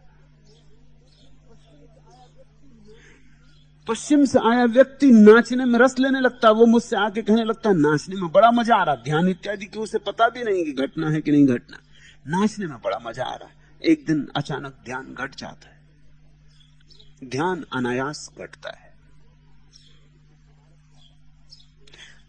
भारत का मन बहुत लोभग्रस्त हो गया है। तुमने बुद्धों से बस इतना ही लाभ लिया, तुमने बुद्धों से बस ये लोभ सीखा। तुम सरल नहीं रह गए चित्त में, तुम जटिल हो गए। धर्म तुम्हारे लिए एक तरह का हिसाब किताब हो गया, इतना पुण्य करेंगे तो इतना लाभ मिलेगा, यहां इतना देंगे तो वहां उतना मिलेगा। तुमने हर चीज में गणित फैला दिया, तुम भाव की दशाओं से वंचित होने शुरू हो गए। इसलिए बड़ी आश्चर्य की बात है, मगर ये हो रहा है। नहीं होना चाहिए मगर हो रहा है। तुम सजग हो तो शायद होना बंद हो जाए। पहले तो भारतीय ध्यान में उतरना नहीं चाहता, क्योंकि उसे यह ख्याल है, वो जानता ही है ध्यान क्या है। दूसरा, अगर उतरने को भी राजी होता है तो दिन 2 दिन में आके खड़ा हो जाता है, कभी तक नहीं हुआ। और उसे बेचैनी होती है कि पश्चिम से आए लोगों को हो रहा है, मालूम होता है, क्योंकि वो इतने प्रसन्न और इतने आनंदित। उनके प्रसन्न और आनंदित होने का कारण है कि उनके मन में लोभ नहीं है ध्यान का। धन का लोभ था, धन पा लिया पश्चिम ने, और वो लोभ टूट गया, और देख लिया कि उस लोभ में कोई सार नहीं था। अभी ध्यान का लोभ पैदा नहीं हुआ है, जल्दी पैदा हो जाएगा। भारतीय साधु संत सारे अमेरिका और पश्चिम में तैर रहे हैं, यहां से लेकर वहां तक। वो जल्दी ही लोभ पैदा करवा देंगे, क्योंकि उनकी भाषा लोभ की।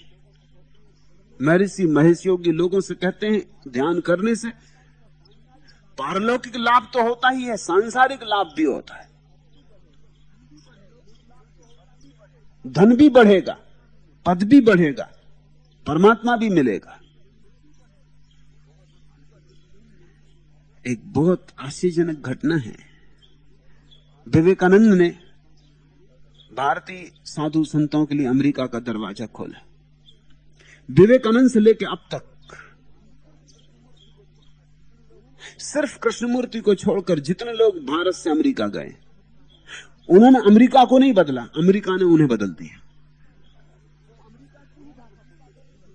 वो अमेरिका की ही भाषा बोलने लगते हैं, क्योंकि उन्हें दिखाई पड़ता है कि अगर अमेरिकन लोगों को प्रभावित करना है तो वही भाषा बोलो जो वो समझते हैं। अमेरिका धन की भाषा समझता है। अमेरिका पूछता है धन इससे कैसे मिलेगा, तो भारतीय तुम्हारा महात्मा भी धन की भाषा बोलने लगता है। वो कहता है ध्यान करने से मन की शक्ति बढ़ेगी, सिद्धि मिलेगी। ध्यान करने से क्या नहीं हो सकता, फिर तुम जो चाहोगे वही पा सकोगे, तुम्हारे विचार इतने शक्तिशाली हो जाएंगे। मैंने ऐसी किताबें देखी जो कहती हैं कि अगर तुमने ठीक से ध्यान किया और कहा कि कैडिलैक कार मिलनी चाहिए तो मिलेगी। ध्यान की किताबें, कैडिलैक कार मिलनी चाहिए, इसको अगर ध्यान पूर्वक सोचा तो जरूर मिलेगी। और तुमने कहा ये जो स्त्री जा रही ये मुझे मिलनी चाहिए, अगर तुमने पूरे संकल्प से, पूरी एकाग्रता से विचार किया तो ये घटना घट के रहेगी, क्योंकि विचार में शक्ति है और एकाग्र विचार में बड़ी शक्ति है। ये अगर तुम्हारे ऋषि मुनि कब्रों से निकल आए तो सिर ठोक ले कि ये हमारे महात्मा अमेरिका में जाके क्या समझा रहे हैं। मगर अमेरिका को समझाना हो तो अमेरिका की भाषा बोलनी पड़ती, उसी भाषा के बोलने में सब व्यर्थ हो जाता है। इसलिए मैंने तय किया कि मैं पश्चिम नहीं जाऊंगा, जिसको आना है यहां आए। मैं अपनी भाषा बोलूंगा, जिसको समझ पड़नी हो, समझ सकता हो, वो मेरी भाषा समझे और यहां आए। मुझे कहीं जाना नहीं, मैं कोई समझौते के लिए राजी नहीं।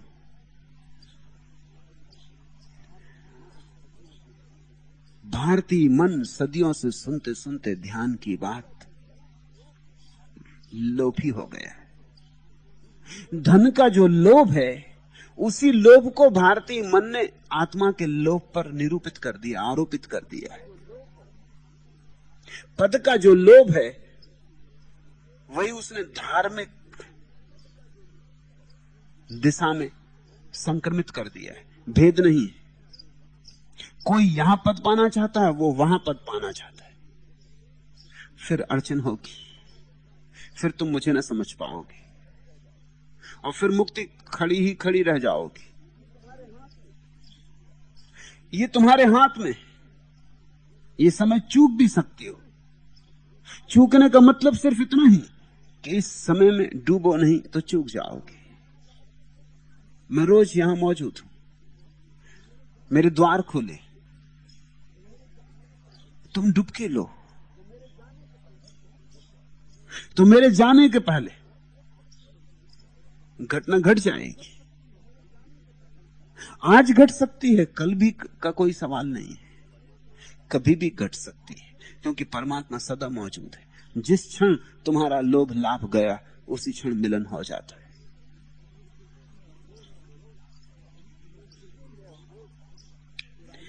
किसे यह होश सुराही कहां है, जाम कहां, निगाहे पीरे मुगा से बरस रही है शराब।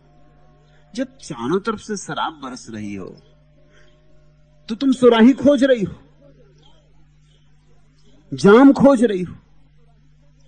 नहाओ इसमें, सुराही में भर के क्या करना है, पी लो इसे,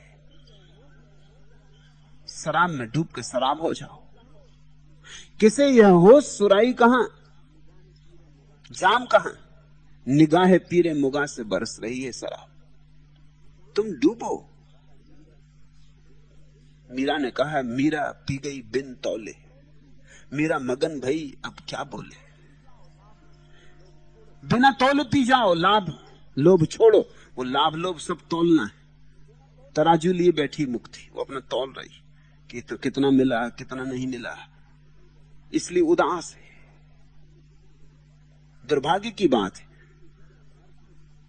लेकिन इस आश्रम में जितने भारतीय हैं अधिकतम उदास है। जो गैर भारतीय हैं वो प्रसन्न हैं, आनंदित हैं।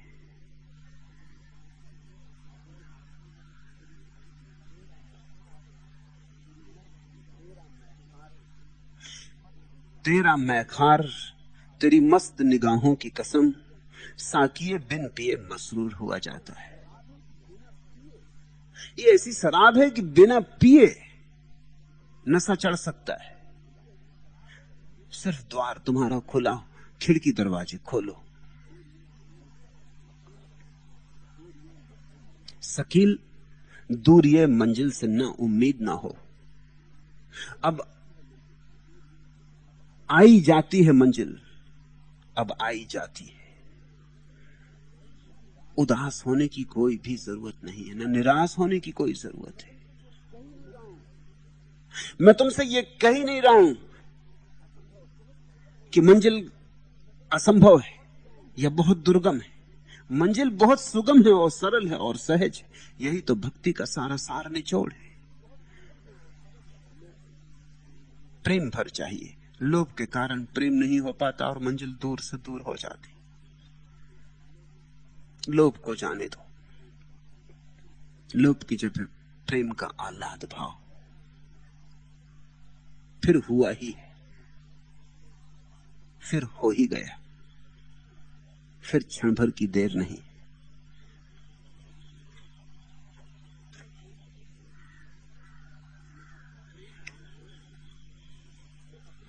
पांचवा प्रश्न, मैं अपना प्रेम कभी प्रकट नहीं कर पाया। साधारण लौकिक प्रेम ही नहीं, आपके प्रति भी जो प्रेम है वह भी छिपाए बैठा हूं। न मालूम कौन सा भय है जिसने मुझे पंगु बना रखा है। यह अविकसित प्रेम कैसे भक्ति बनेगा? मनुष्य का दुर्भाग्य है कि अब तक जो संस्कृति और जो सभ्यता पनपी है पृथ्वी पर, वह प्रेम विरोधी है। वह युद्ध की पक्षपाती हो, प्रेम की विरोधी है। यह सभ्यता बहुत सभ्यता नहीं है, बहुत आदिम है। यह युद्ध पर जीती, प्रेम पर नहीं जीती। ये प्रेम की दुश्मन है। ये प्रेम से बहुत भयभीत है। तुम देखते हो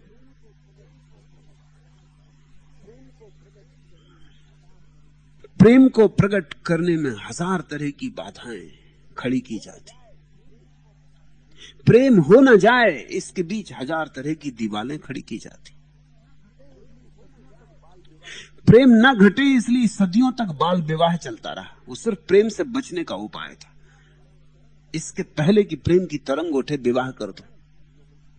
न उठेगी प्रेम की तरंग, न होगी कोई झंझट।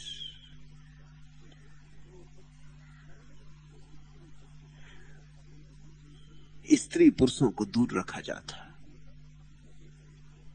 उनके बीच में बड़े फासले खड़े किए जाते। लड़कियां और लड़कों को एक साथ कॉलेज या स्कूल में पढ़ने नहीं दिया जाता। अगर पढ़ने भी दिया जाता है तो उनके बैठने के स्थान अलग अलग होते। सब तरह से बाधाएं खड़ी की जाती और सब तरह से डराया जाता है कि प्रेम में कुछ खतरा है, प्रेम पाप है। ये बात इतनी गहरी बैठ जाती है प्राणों में कि प्रेम पाप है, कि जब कभी तुम्हारे जीवन में प्रेम का उदय भी होता है तो भी साहस पैदा नहीं होता। तुम अपने को खींच खींच लेते हो, तुम रुक रुक जाते हो। यह सभ्यता संगीनों की सभ्यता है, प्रेम की नहीं। इसका पूरा आयोजन यही है कि कैसे हम मरें और मारें। यह सभ्यता सैनिक बनाती है, प्रेमी नहीं बनाती। इसलिए तुम चमत्कार की बात देखोगे, अगर फिल्म में कोई किसी की छाती में छुरा भोंक दे तो इस पर सरकार कोई रोक नहीं लगाती, लेकिन चुंबन पर रोक है।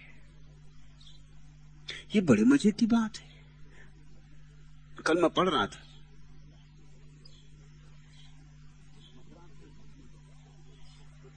मद्रास में तो मुख्यमंत्री फिल्म अभिनेता है, लेकिन फिल्म अभिनेता मुख्यमंत्री भी वक्तव्य देता है कि फिल्मों में चुंबन नहीं होना चाहिए, क्योंकि इससे भारतीय संस्कृति का बड़ा हिरास हो जाए। चुंबन से भारतीय संस्कृति का हिरास हो जाए। खजुराहो की मूर्तियां किसने बनाई थी? कोई पश्चिम से लोग आए थे बनाने। पश्चिम में एक भी मंदिर नहीं खजुराहो के मुकाबले। चुंबन से ह्रास हो जाएगा भारतीय संस्कृति का। हाँ, छाती में छुरे भोंको, जेबें काटो, हत्याएं करो, फिल्म में चोरियां करो, जलाओ, लोगों को मारो, सब चलेगा। इससे संस्कृति का ह्रास नहीं होता, इससे संस्कृति बढ़ती, इससे विकसित होती। एक चुंबन बड़ा खतरनाक है। चुंबन जैसी कोमल चीज मार डालेगी इनकी संस्कृति को। प्रेम से दुश्मनी है। अगर दो व्यक्ति प्रेम में आलिंगन कर लें तो अश्लील है, और एक दूसरे की छाती में छुरा भोंक दें तो अश्लील नहीं। अश्लील शब्द का हिंसा से संबंध ही नहीं जोड़ते लोग। अश्लील शब्द का सिर्फ हिंसा से ही संबंध होना चाहिए। प्रेम से क्या संबंध होगा अश्लील का?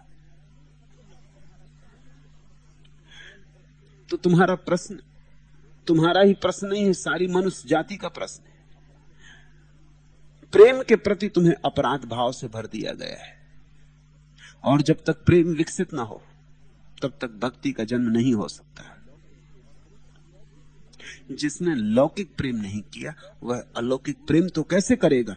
क्योंकि लौकिक प्रेम की ही हिम्मत जिसमें नहीं थी, उसमें अलौकिक प्रेम की हिम्मत तो पैदा ही नहीं हो सकती। अलौकिक प्रेम तो दुस्साहस है। कल मैं एक गीत पढ़ रहा था, तुम मोहब्बत को छिपाती क्यों हो? हाय यह हीर की सूरज जीना, मुंह बिगाड़े हुए अमृत पीना, कांपती रूह धड़कता सीना, जुर्म फितरत को बताती क्यों हो? तुम मोहब्बत को छिपाती क्यों? हां वह हंसते हैं जो इंसान नहीं, जिनको कुछ इसका इरफान नहीं, संग जदों का संग जदो जरा जान नहीं, आंख ऐसों की बचाती क्यों हो? तुम मोहब्बत को छिपाती क्यों हो? जुल्म तुमने कोई ढाया तो नहीं, इब्न आदम को सताया तो नहीं, खून गरीबों का बहाया तो नहीं, यूं पसीने में नहाती क्यों हो? तुम मोहब्बत को छिपाती क्यों हो? झेपते तो नहीं मंदिर के मकी, झेपते तो नहीं मेहराब नसी, मकर पर उनकी चमकती है जबी, सिद्क पर सर को झुकाती क्यों हो? तुम मोहब्बत को छिपाती क्यों हो? पर्दा है दाग छुपाने के लिए, शर्म है किज पे छाने के लिए, इश्क एक गीत है गाने के लिए, इसको ओंठों में दबाती क्यों हो? तुम मोहब्बत को छिपाती क्यों हो? लेकिन सभी मोहब्बत को छिपा रहे हैं। पुरुष और स्त्रियां, प्रेमी और प्रेमिकाएं, पति और पत्नियां, भाई और बहन, बाप और बेटे, मां और बेटियां, सब मोहब्बत को छिपा रही, सब प्रेम को छिपा रही। तुम्हें याद है तुम कब से अपने बाप की छाती नहीं लगे? कब से? यह शायद कभी नहीं। तुम्हें याद है कब से तुम्हारी मां ने तुम्हें अपनी गोद में नहीं लिया?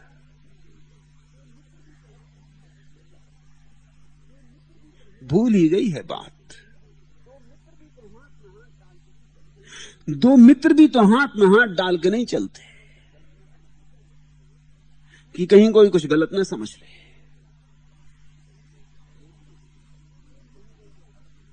प्रेम के संबंध में इतना छिपाओ, इतना दुराओ क्यों? क्योंकि प्रेम में कुछ बगावत है, विद्रोह है। अगर लोगों को प्रेम की पूरी छूट दी जाए तो दुनिया दूसरे ढंग की होगी। उस दुनिया में राजनीति नहीं होगी, युद्ध नहीं होंगे। अगर प्रेम की पूरी छूट हो तो कौन युद्ध के स्थल पर मरने जाना चाहेगा? कौन मां अपने बेटे को भेजेगी युद्ध पर? कौन पत्नी अपने पति को भेजेगी? कौन बहन अपने भाई को भेजेगी युद्ध पर? अगर दुनिया में प्रेम हो तो लड़ने की इतनी आतुरता ही नहीं होगी। लोग कहेंगे क्या फिजूल की बात है, लड़ना किस लिए? ये जमीन सबकी है, हम सब भोगे, हम सब आनंद से रहे, लड़ने का क्या सवाल? लेकिन मामला कुछ और है। मामला ऐसा है कि तुम्हें प्रेम का मौका नहीं मिला तो तुम्हारी जो प्रेम की ऊर्जा है वो सघन हो गई भीतर और घृणा बन गई। प्रेम सड़ गया है तुम्हारा। वो इस दुनिया से बदला लेना चाहता, वो किसी की छाती में छुरा भोंक देना चाहता। तुम्हारा प्रेम सड़ गया है, घाव बन गया है, नासूर हो गया, कैंसर हो गया है। इसलिए हर 10 साल में एक महायुद्ध चाहिए, तब कहीं थोड़ी छाती हल्की होती, थोड़ी मवाद बह जाती। और छोटा मोटा लड़ाई तो चलती रहनी चाहिए, कभी वियतनाम में, कभी इजराइल में, कभी कहीं कश्मीर में, कभी बांग्लादेश में। छोटी मोटी लड़ाई तो चलती रहनी चाहिए। तुमने एक मजे की बात देखी, जब भी लड़ाई चलती है लोगों के चेहरों पर रौनक आ जाती, धूल झड़ जाती, लोग बड़े ताजे मालूम होने लगते, जैसे कुछ हो रहा है। जिंदगी में कुछ और तो होते ही नहीं, जिंदगी में और तो कुछ है ही नहीं, खाली खाली है। जब जिंदगी में कुछ होता लगता है माने युद्ध। समाचार का मतलब ही ये होता है कि कोई खराब समाचार कि है भाई, आज कुछ समाचार सुबह से लोग उठ के पूछते, उनका मतलब ये हुआ हुई कुछ गड़बड़, कुछ उपद्रव हुआ। लोग कहते हैं आज तो कुछ नहीं, वही का वही, अखबार में सब पुराने ही। फिर धूल जम गई, फिर वो शांत हो गया कि चलो ठीक है, कुछ नहीं हुआ आज, तो आज का दिन फिर बेकार गया। युद्ध हो जाए, लोग कटने मरने लगे। तो तुमने एक और मजे की बात देखी, लोग छोटे छोटे झगड़े भूल जाते हैं जब बड़ा युद्ध होता है। जैसे हिंदुस्तान पाकिस्तान लड़े तो फिर गुजराती मराठी नहीं लड़ते, फिर क्या मतलब, फायदा क्या? अब जब बड़ी लड़ाई चल रही तो छोटी की कौन झंझट करे। फिर हिंदी और गैर हिंदी नहीं लड़ते। मजे ही आ रहा है, अब करने की क्या जरूरत। छोटे छोटे दंगल गांव गांव में क्या करना, बड़ा दंगल हो रहा है, राजधानी दंगल हो रहा है, तो बस अब उसके मजा लेंगे। जब राजधानी का दंगल बंद हो जाता है, हिंदुस्तान पाकिस्तान नहीं लड़ते, तो चैन नहीं पड़ती, तो फिर गुजराती और मराठी लड़ते, फिर हिंदू और मुसलमान लड़ते, फिर कोई ना कोई रास्ता खोजते लोग। सिया सुन्नी लड़ते, ब्राह्मण हरिजन लड़ते। लोग सोचते थे कि हिंदुस्तान पाकिस्तान बढ़ जाएंगे तो फिर यहां कोई झगड़ा नहीं होगा। झगड़े बढ़ गए, कम नहीं हुए, क्योंकि तब हिंदू मुसलमान लड़ लेते थे। अब हिंदू मुसलमान लड़ने का ज्यादा उपाय नहीं रहा। मुसलमान उधर हो गए, हिंदू इधर हो गए, तो हिंदू आपस में लड़ते। उधर मुसलमान लड़ रहे हैं, ये मत सोचना कि वो नहीं लड़ रहे, वहां भी वही है।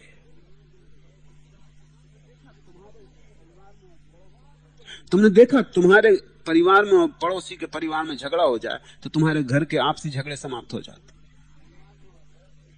क्योंकि अब बड़ा झगड़ा सामने आ गया, अभी छोटे मोटे झगड़े भूलने पड़ते। जब पड़ोसी से झगड़ा समाप्त हो गया, बाप बेटे से लड़ रहा है, पति पत्नी से लड़ रही, भाई भाई से लड़ रहा है, छोटे छोटे झगड़े शुरू हुए। बिना झगड़े के आदमी रह नहीं सकता क्या? क्या झगड़ा अनिवार्य है?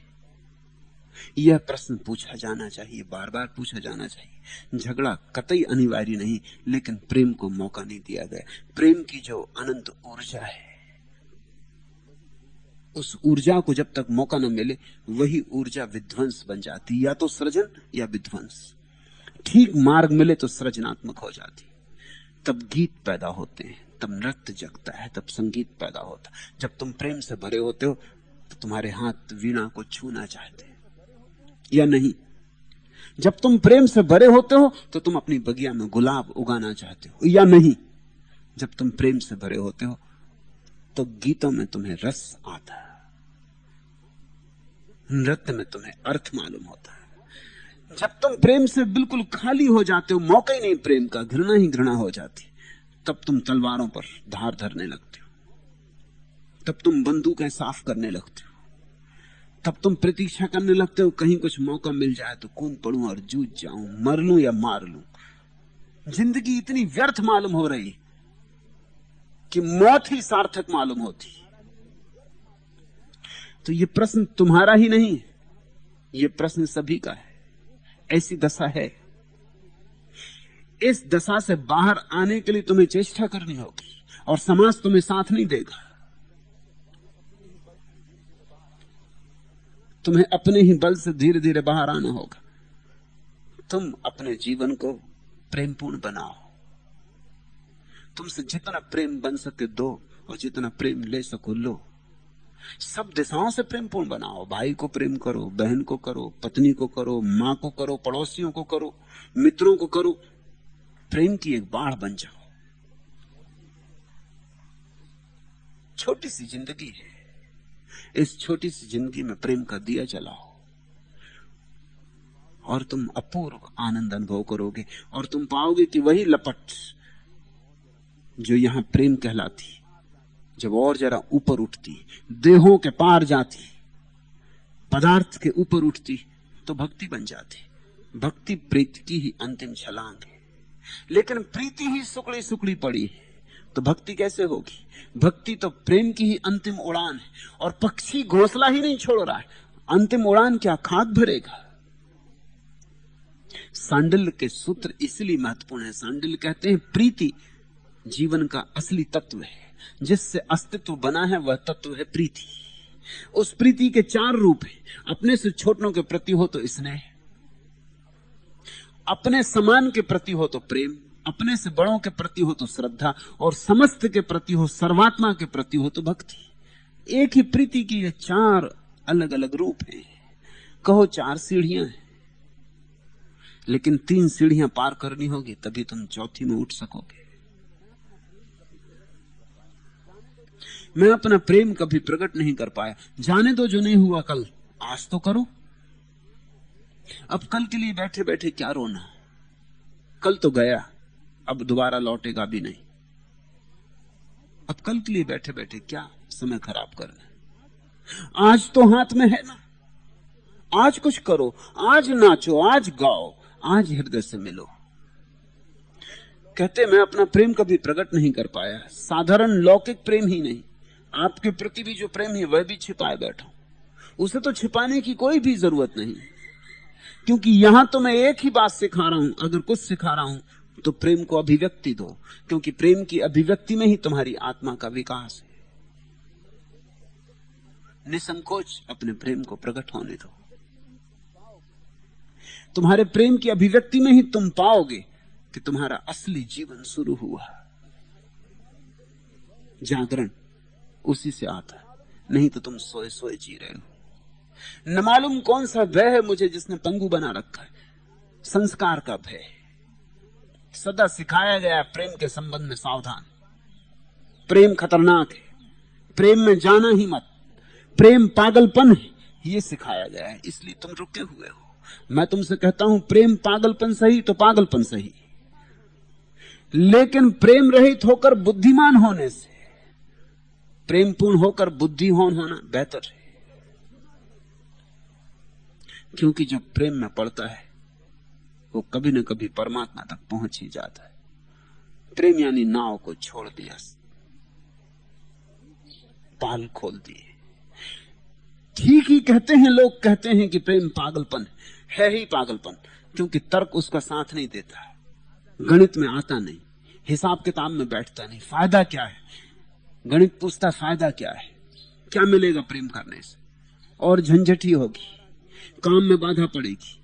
अभी तो चुनाव आ रहा है, चुनाव लड़ो, प्रेम में कहां पड़ते हो? अब जिसको चुनाव लड़ना है वो प्रेम कर भी नहीं सकता। जो प्रेम करेगा वो चुनाव में लड़ने की ऊर्जा नहीं पाएगा। चुनाव में लड़ने के लिए वही युद्ध की दशा चाहिए। अभी तो धन कमाना, अभी प्रेम में मत पड़ो। अगर प्रेम में पड़ गए तो धन न कमा पाओगे। तुमने देखा प्रेमी अक्सर धनी नहीं हो पाते, हो ही नहीं सकते, क्योंकि धन इकट्ठा करने के लिए बड़े अप्रेम की क्षमता चाहिए। धन इकट्ठा ही अप्रेमी करते। अगर पद पे पहुंचना हो, प्रधानमंत्री बनना हो या राष्ट्रपति बनना हो, तो प्रेम मत करना, क्योंकि प्रेम किया तो कौन फिक्र करता है प्रधानमंत्री बनने की? किस लिए? प्रेम करते ही तुम बादशाह हो गए। तुम्हारी छोटी सी जिंदगी में सुवास आ गई। अब कौन फिक्र करता दिल्ली जाने की?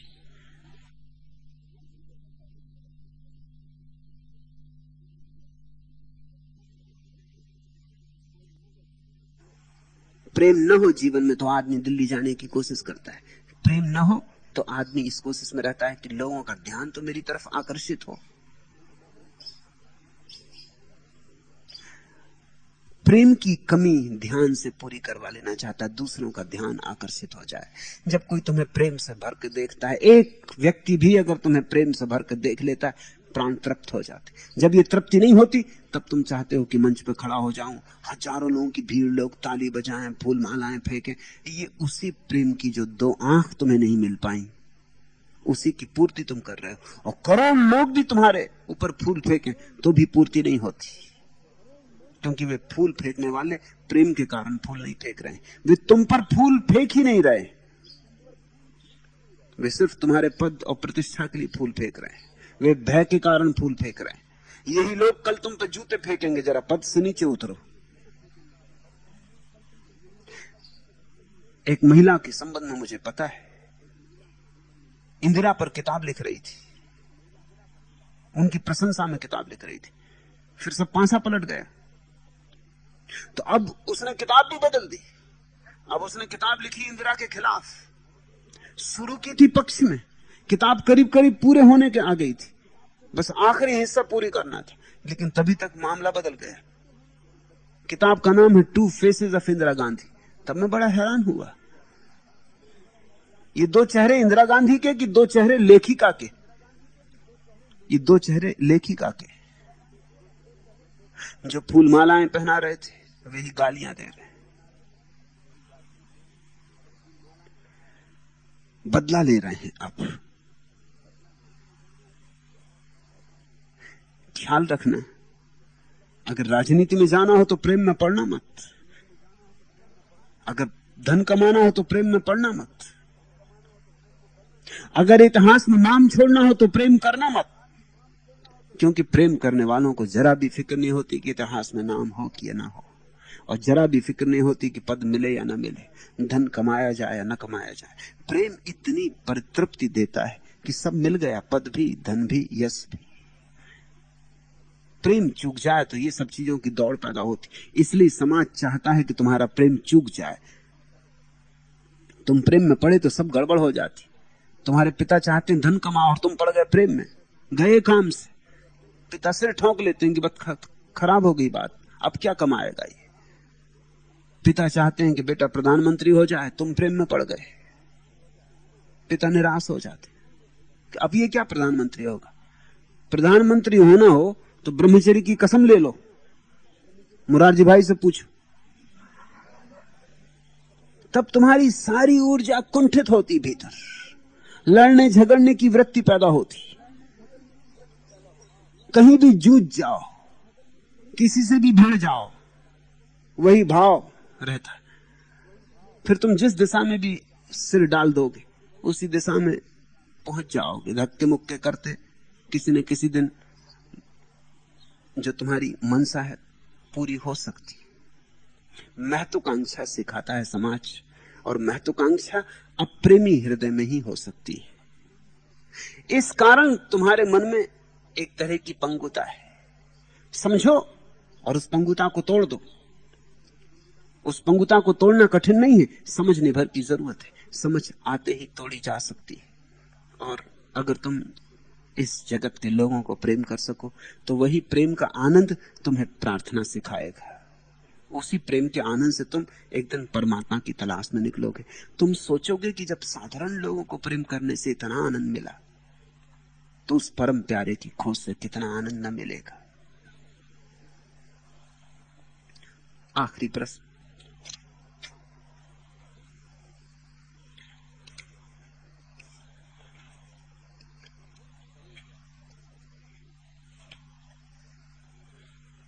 अब हम करें क्या? अथा तो भक्ति जिज्ञासा। अब भक्ति की जिज्ञासा करो, अब प्रेम की खोज करो, अब अपने झूठे चेहरों को हटाओ, मुखौटे तोड़ो, अब अपने असली प्राण की ज्योति को प्रज्वलित होने दो। ऊपर से छूने पर तो मखमल है चेहरे, अंदर से कुंठाओं के मरुथल हैं चेहरे। दर्पण में खुद को पहचान नहीं पाते, आत्म अपरिचय के ऐसे जंगल हैं चेहरे। सदा झनकते रहे दूसरों के पांवों में, औरों के पग बंधी हुई पायल हैं चेहरे। पांव रखो तो धंसते हुए चले जाते, रिश्तों की मीलों लंबी दलदल हैं चेहरे। भटक रहे हैं सपनों के रेगिस्तानों में, बेचारे प्यासे मृग से पागल हैं चेहरे। अब चेहरे छोड़ो, मुखौटे छोड़ो, अब ढोंग मिटाओ, अब पाखंड गिराओ, अब आवरणों से मुक्त हो जाओ। अब उसकी तलाश करो जो तुम हो, वस्तुतः तुम हो। जो जन्म के पहले तुम थे और जो मृत्यु के बाद तुम फिर हो जाओगे। अहंकार छोड़ो, तभी भक्ति की जिज्ञासा हो सकेगी, क्योंकि जो स्वयं को खोता है वही परमात्मा को पाता है। ख्याल, सांस, नजर, सोच खोल कर दे दो, लबों से बोल उतारो, जबां से आवाजें, हथेलियों से लकीरें उतार कर दे दो। हाँ, दे दो अपनी खुशी भी कि खुद नहीं हो तुम। उतारो रूह से या जिस्म का हसीन गहना, उठो दुआ से तो आमीन कह के रूह भी दे दो। तुम पूछते हो अब हम क्या करें? अब अपने को दो, अब तक अपने को बचाया। यही तो प्रेम का राज है, देना। अब तक बचाया, बचाया कि सड़ गए, दो कि खिल जाओगे। जीसस ने कहा जो देगा वह पाएगा, और जो बचाएगा वो नष्ट हो जाए। प्रेम की कीमिया यही है। अब अपने को समर्पित करो, उतारो ये ढोंग जो तुमने ओढ़ रखे, हिंदू का, मुसलमान का, ईसाई का, आस्तिक का, नास्तिक का, सिद्धांतों का, शास्त्रों का। उतारो ये सब चेहरे, ये सब खोलें, अलग करो। अब अपने नग्न अस्तित्व को पहचानो कि मैं कौन, और तुम चकित होगे। जैसे जैसे भीतर जाओगे तुम एक ही आवाज पाओगे कि मैं प्रेम हूं। इसलिए तो प्रेम की इतनी प्रबल आकांक्षा है, इतनी अभीप्सा है। प्रेम ही तुम्हारा अस्तित्व का मूल स्वर है। तुम प्रेम से ही बने हो, तुम प्रेम के ही संघट हो। नई नई किरण, नई धरा, नया गगन, कैंचुली उतारो रे, कैंचुली उतारो। पोखर की माटी से सिंहासन जब तक बन जाए नहीं हीरा मन, जोर से पुकारो रे, कैंचुली उतारो। रेखाएं खींच मत इकाई की, सुबह शाम पाट उमर खाई की, कालीमा बुहारो रे, कैंचुली उतारो। धरती का गीत है पसीने में, मुट्ठी भर धूल है नगीने में, भूमि के सितारों रे, कैंचुली उतारो। सब कैंचुलियां उतार दो। जैसे सांप अपने पुराने कैंचुली को छोड़ के निकल जाता, ऐसे तुम अपने तथाकथित व्यक्तित्व को छोड़कर निकल जाओ। तुम पूछते हो अब हम क्या करें? अथा तो भक्ति जिज्ञासा। आज इतना ही।